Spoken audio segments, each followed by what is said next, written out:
Good morning, everybody, and welcome to Daily Red Devil for all of your latest Manchester United transfer news and talk. Before we get into today's show, please do me a small favour. Make sure to subscribe, bottom right-hand corner, and drop a like on today's video. On the show this morning, we're going to be talking about Manchester United signing 3 players this summer. A report coming out from Sky Sports outlining who those players will be, so we'll talk about that. Talk about Rashford to Barcelona, Antony to Athletico, and we're also going to talk a little bit about the importance of the Europa League final as well, which seems a bit obvious, but there's a bit more to it than that overall statement. But the question I have for you this morning is this: who should Manchester United sign this summer? Let's be realistic, all right? We're not going to sign Mbappe. We're not going to sign Haaland. In a realistic world, who would be your dream signings this summer or your realistic signings this summer? Let me know your thoughts in the comments section below. We're going to start off by talking about the 3 signings that apparently Manchester United are going to make this summer. You may like this, you may not like this, but it's a news show. I bring you the news, we discuss it. So the first player, this is coming out from Sky Sports this morning. The first name is Liam Delap, which I think we all kind of know already. The second name is Matheus Cunha, who again, we already know already. And then the third one is quite interesting. So apparently they were also looking at either Semenyo from Bournemouth or Mbeumo from Brentford. Now, again, these are 2 players we've been linked to for quite some time. Antoine Semenyo has had a phenomenal season this year. He is only 25 years of age, so he meets the age profile. He's got 14 goals and assists this season in the Premier League for Bournemouth, which is, I mean, that's decent, isn't it? I think when you compare that to like Garnacho or I don't know, another attacking player in Manchester United at the moment, I think he'd be a good option. I do like Antoine Semenyo. I think he's been absolutely phenomenal this season for Bournemouth. How much is it going to cost though? That's the question. It's probably not going to be cheap. I don't know. If I had to pick between Semenyo and Mbeumo, I probably would go with Semenyo, I think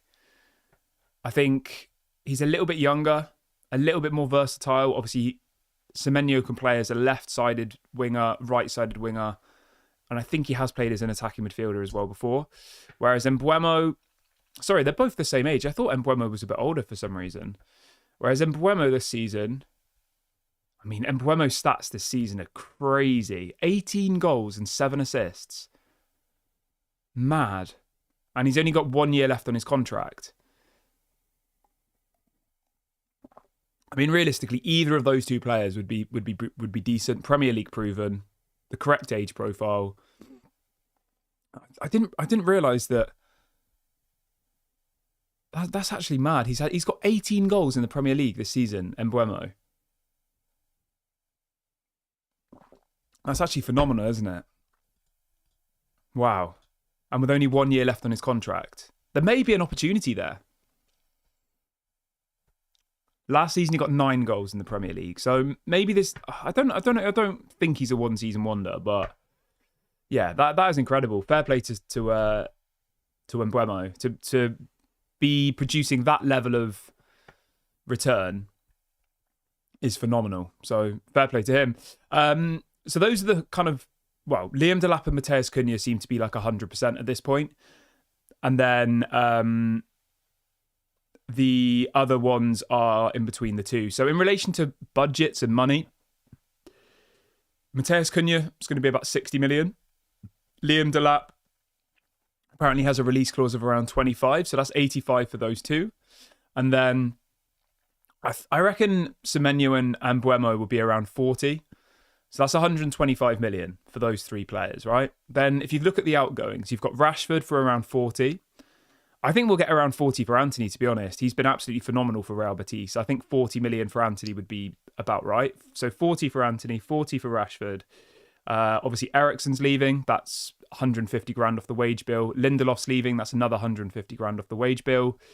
Johnny Evans is leaving. That's another approximately 100 off the wage bill. Who else is leaving? Those 3 players 100% are gone because of their contracts. Then you have obviously Jadon Sancho. That's another 30 million. So you've got 30 for Sancho, 40 for Rashford, 40 for Antony. That's 100 million just from those three players. And that doesn't include people like maybe Garnacho leaves. Maybe, I mean, who else could potentially leave? I mean, I don't personally think Højlund's going to leave. I don't think. Whether you want Højlund to leave or not is a whole nother conversation. But yeah, I personally don't think Højlund's going anywhere. I just don't think Manchester United will get back the money that they paid for him at this point, and they've still got such a large amount of money invested in him that I think the likelihood of them now selling him at a major loss is quite small. So, yeah, I don't think Højlund's going anywhere. Maybe he goes out on loan, maybe, but I don't think Man United will sell him. I'd be very, very surprised if they did. But again, you never know in football. Sometimes things that we just don't expect do happen. So yeah, that's the latest on those three players. How do you feel about that though? How do you feel about if that was our transfer window? I still feel like we do need a goalkeeper. I'm going to say that from the off. I feel like a goalkeeper is absolutely essential. I don't have any faith in Onana anymore. I'm sorry. And I'm not trying to be negative here. I just don't. Yeah, my faith levels in Onana are like literally at 0 right now. So I know that's a little bit disappointing, but that's just how I feel. I don't think he's very good at passing out from the back. I don't think he's a very good shot stopper. I don't think he's very good at coming for crosses. I don't think he gives the rest of the team any confidence. All of the things that you look for in a goalkeeper, for me, Onana doesn't have. Would you agree? He's not a good shot stopper. He's supposed to be good with his feet, but he seems to kick the ball long every single time, which I think is strange considering we're supposed to play out from the back. And he's not very good at crosses. I don't know. I just don't rate him. Is the overall headline? Yeah, it's a shame, but yeah, I don't really know what else to say. I just don't rate him. But yeah, so I still think we do need a central midfielder, and I still think we need a goalkeeper. 5 signings, I think, is kind of the absolute minimum. So we'll see what happens. Obviously, the window's going to open very, very soon. But yeah, we'll see how it all progresses. Right, let's see what people are saying in the chat this morning.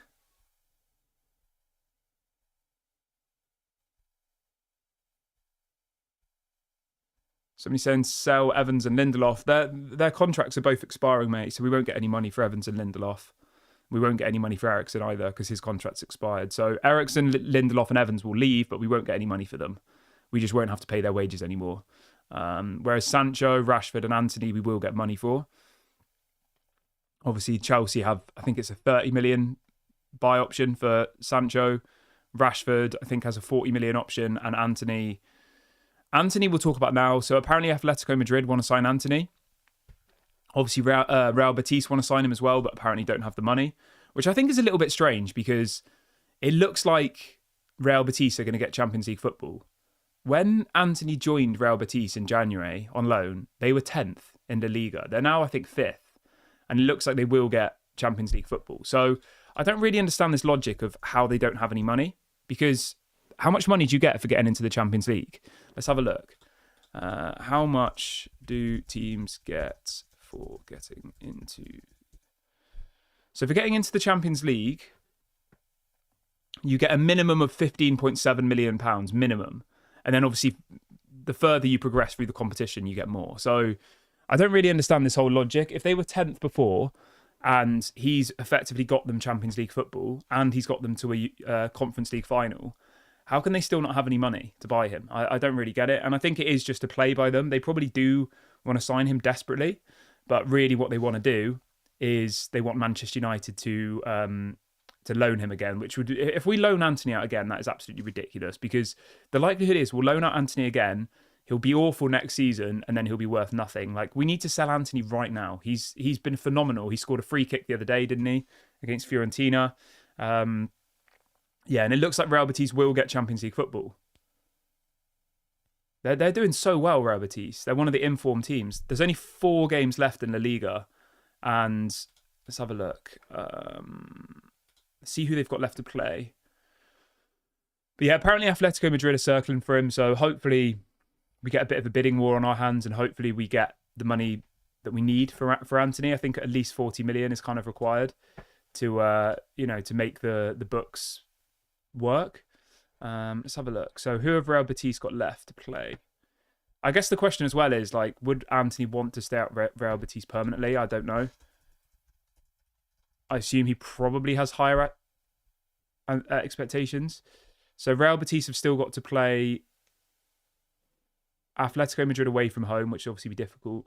They've got 2 home games, and then they also play Real Vallecano away. So, yeah, I don't know. Hopefully they get Champions League football. That would be a nice story, wouldn't it, for Real Betis? But anyway, moving on from there.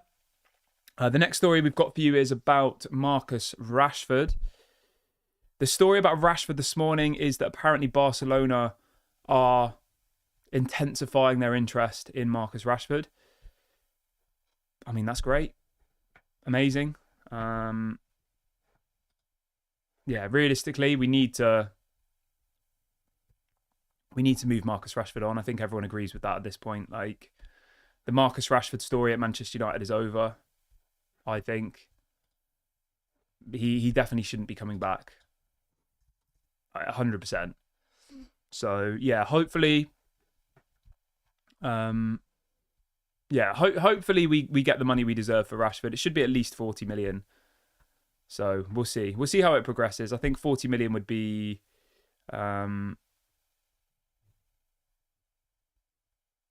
yeah, I think that would be the absolute minimum, to be honest.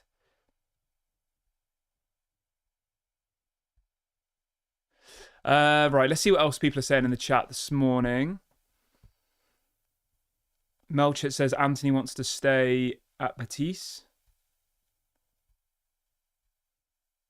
I mean, fair play to Antony if he does stay at Betis. That would be, you know, that he would be doing that for footballing reasons opposed to his pocket, because he could definitely go somewhere else and get better wages.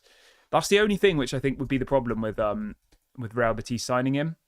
Like, let's have a look. Their current highest earner is Isco on 120 grand a week.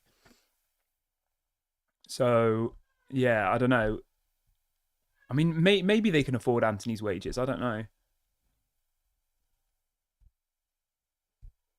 I guess if they're in the Champions League, they probably could.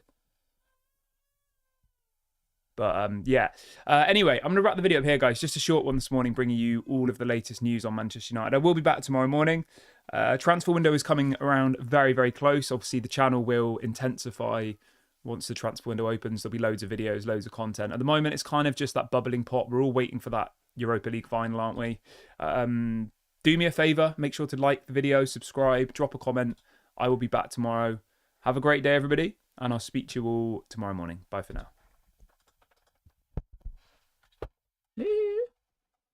What's going on down there? Why are you there?